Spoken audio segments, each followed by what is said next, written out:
Hey, what's going on, guys? It's Vinicius Johnson, and you're listening to MMALatestNews.com. It's time to roll, baby.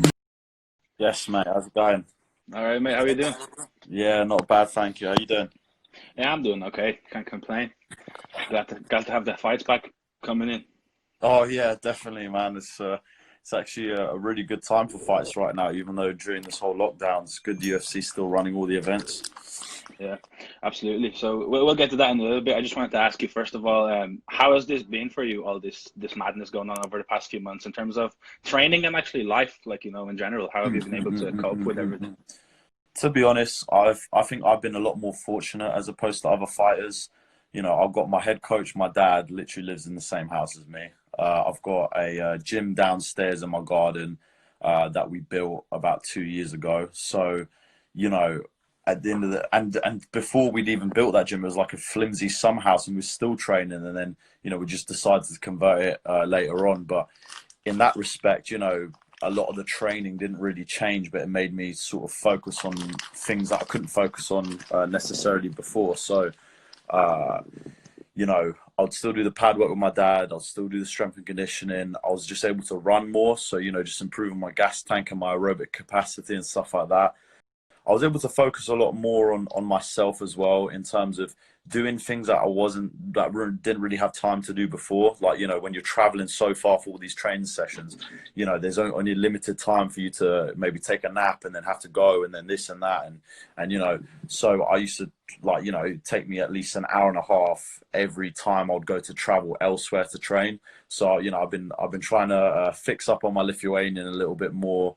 I've just been, working on myself, like trying to improve in different areas. But the training itself, as lockdown sort of eased up a little bit more, I've been able to bring training partners to my household. And to be honest with you, it's even become, there's a bit more specificity added to my training, as in, all the training that I'm doing is doing stuff that's going to prepare me for my particular opponent, and stuff to improve myself, like things that I want to do or things that I know I need to work on. Whereas you go to a class and you just learn the particular move. Of course, that's still improving yourself, but then maybe you may not be able to go over certain things a bit more. So I was able to drill a lot more as well.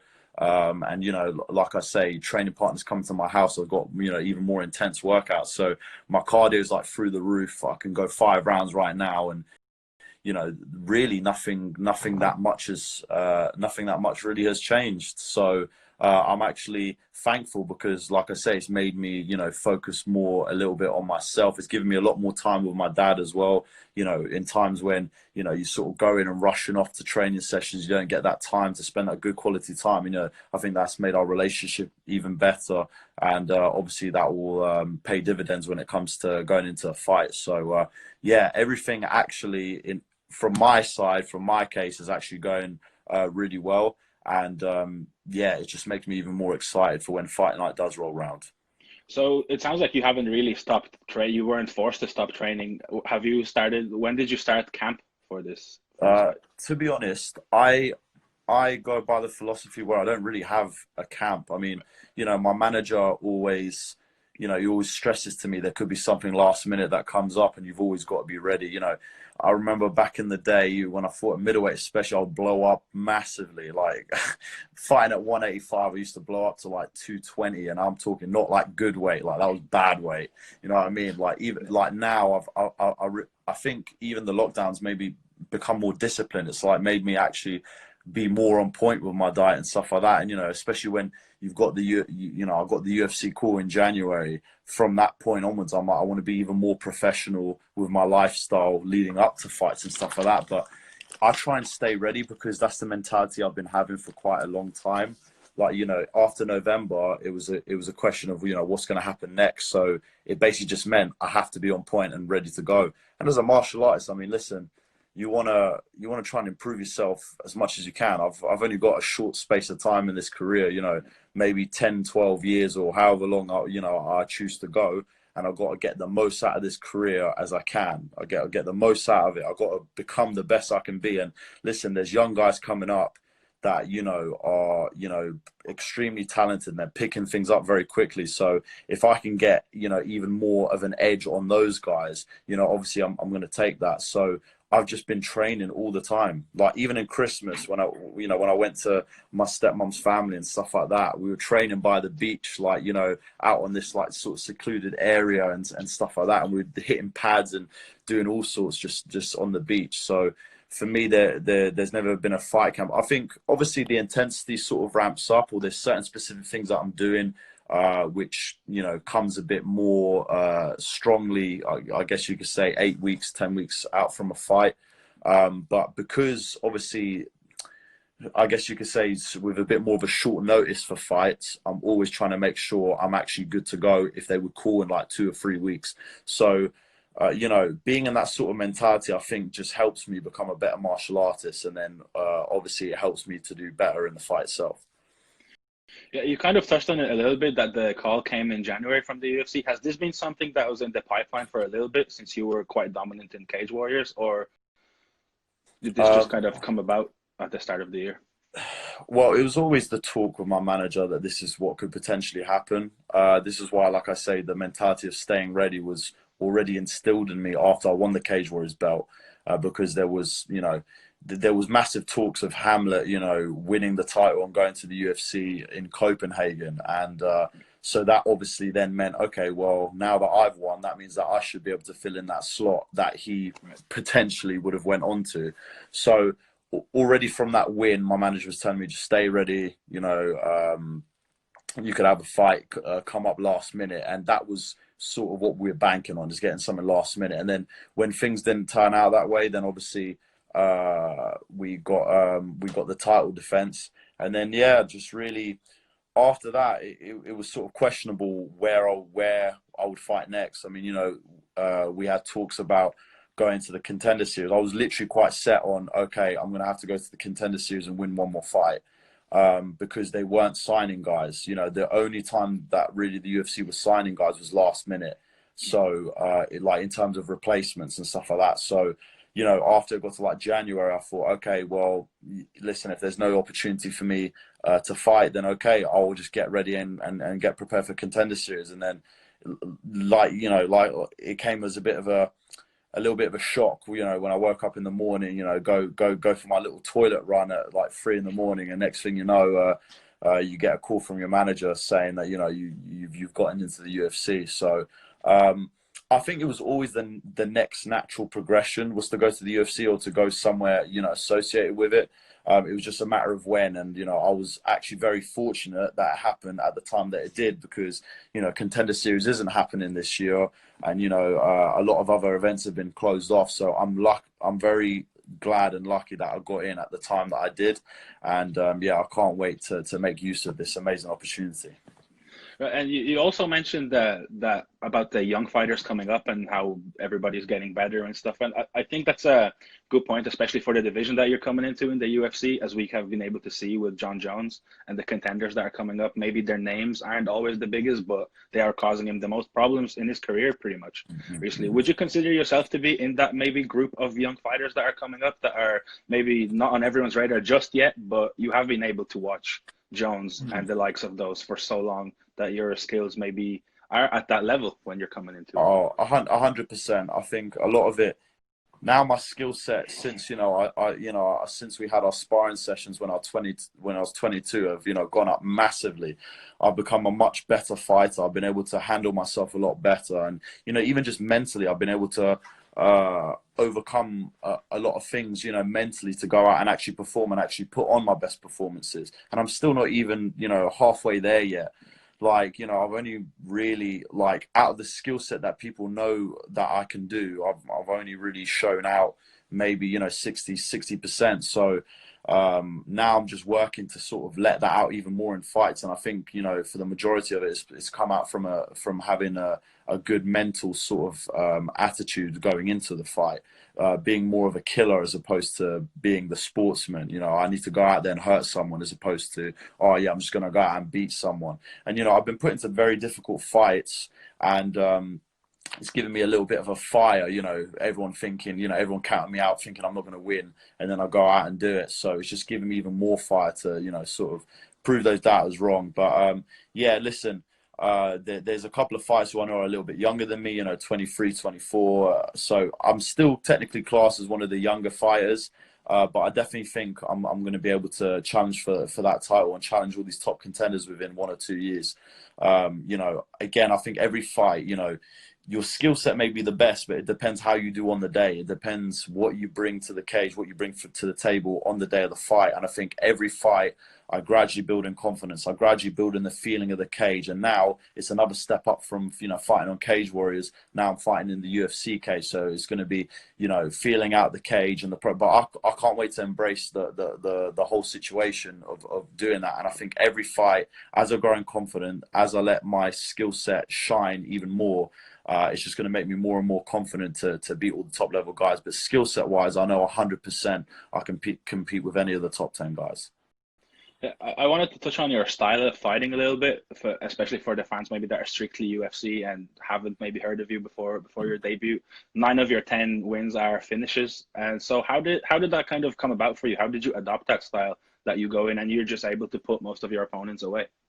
I think it just comes with a mentality where you smell blood and you got to go ahead and take it. I think every fighter feels when they know a fight's about to get finished, or, you know, they've hurt someone, or they know they've done a bit of damage. There's like this switch where you literally just go red. Like for me in the Nasilia fight, I landed like maybe 1 or 2 like kind of not so great elbows, but just hit on the spot, and I'm like, okay, well now I can feel the target. I'm going for it, and I literally. It was weird. I felt like I just didn't want to stop. And it's the same with like, you know, going with Hamlet. I felt like that right hand was starting to land, or starting to feel the distance. And then I finally closed the distance, got that right hand landed, and just went for it. So I think and even again in the Wojciech fight, I've got an amazing corner as well. I mean, listen, my dad, Danny Batten, Denison Sutherland, amazing corner team. They always provide me with the right details during the fight to be able to go and finish it. The whole sequence against Wojciech was my dad basically screaming every strike that I should land.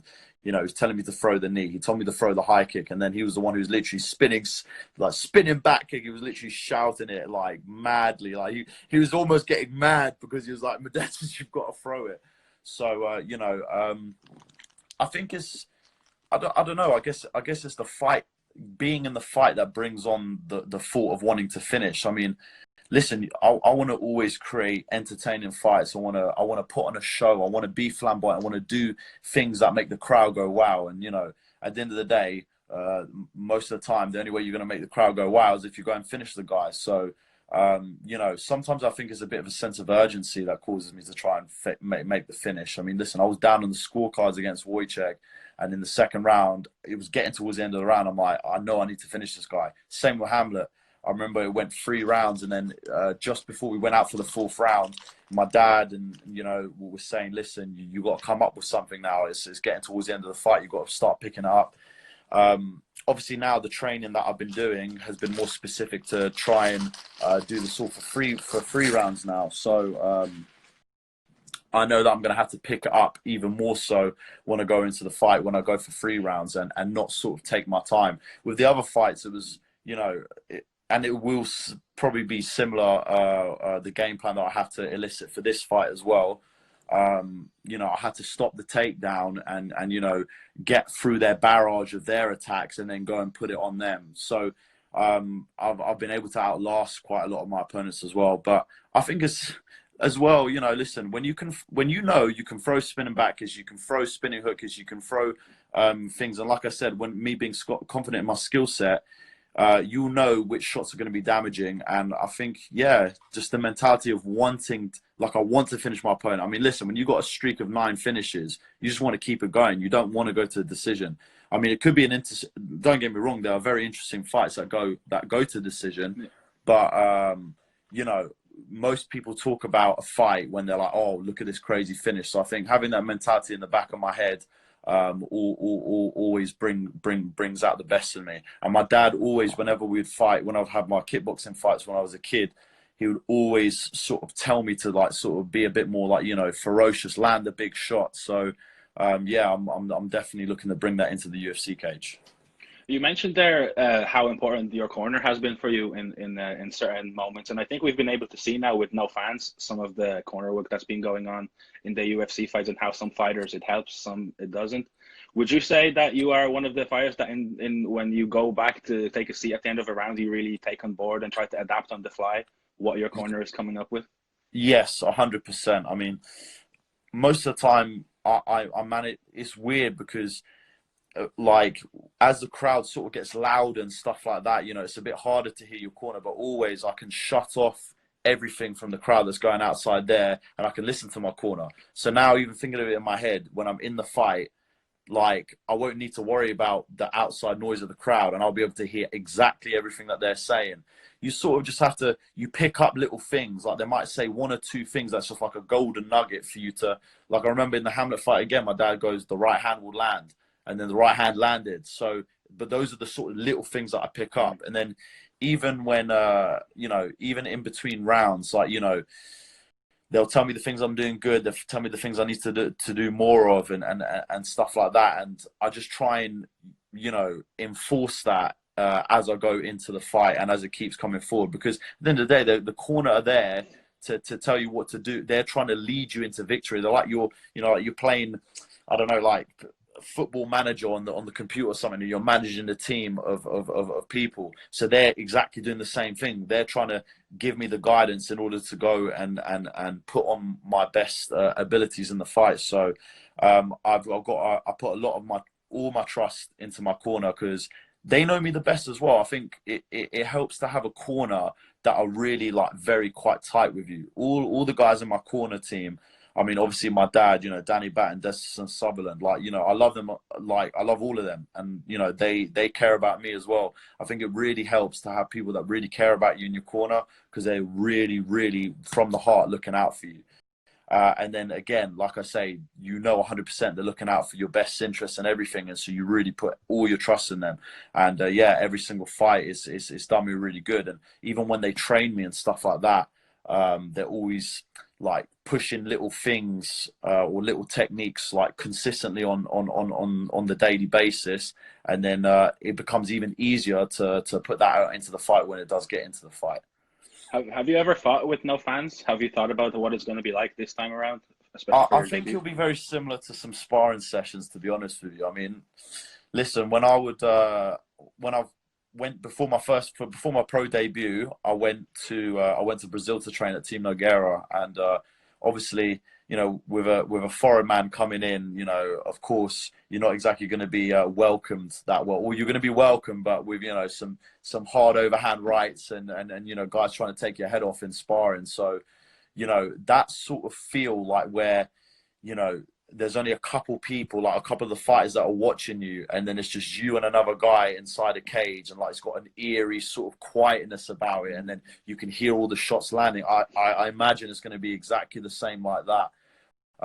Fans or no fans, you know, at the end of the day, you're still out there to you know, to perform and go and do the business. So it's weird, because every time I come out into fights, as much as I love my friends, my family, and everyone that comes, and you know, you do see them, like I can see them visually, but I don't pay that much attention. Like I'm literally tunnel vision from where I am as soon as I walk into the cage, and I don't even notice that there's all these people here.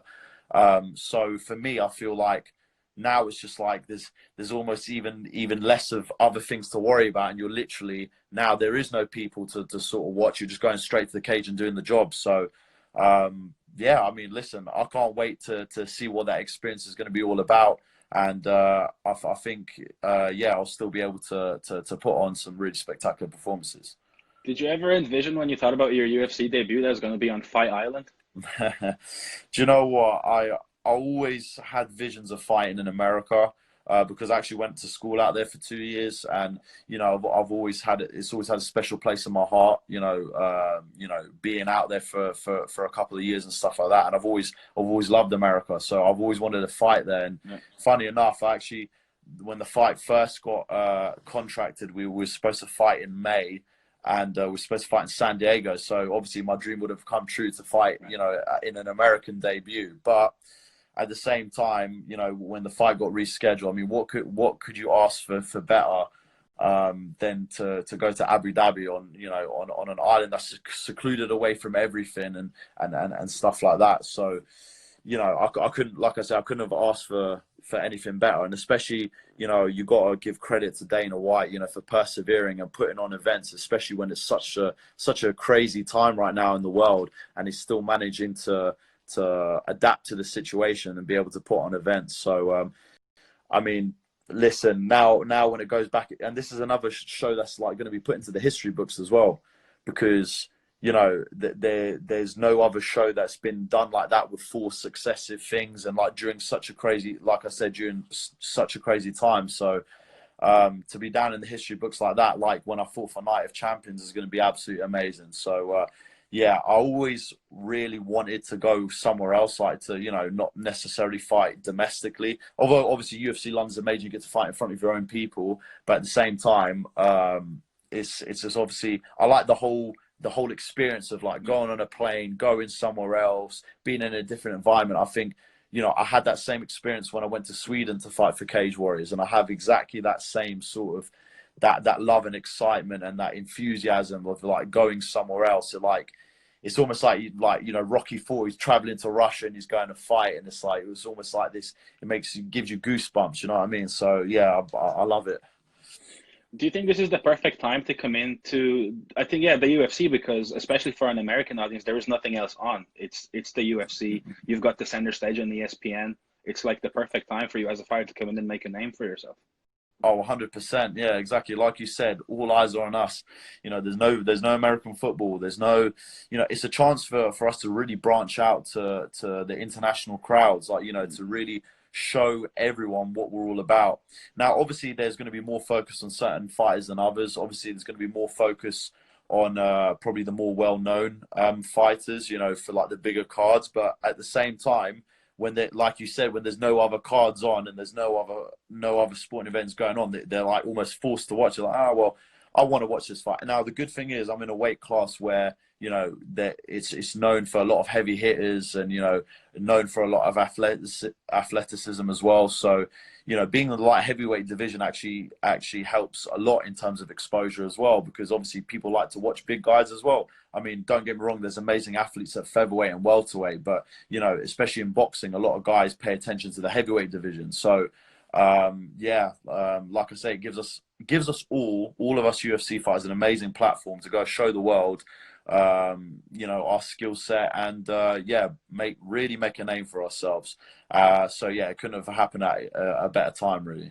Yeah, absolutely. And just to finish off shortly, I wanted to touch on your opponent a little bit. Vinicius Moreira, he is 9-4 at the moment. What are your thoughts on the matchup overall? How do you see yourself matching up with him? So he's a very accomplished grappler. You know, he's a BJJ black belt.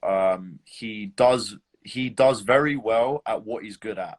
So he's very good on the floor. He's got very slick transitions. You know, he gets people to the cage. He's good at trying to get them down. But where I see he sort of falters is number one, in the striking department. He seems to leave his hands a little bit looping, and it opens them up for shots.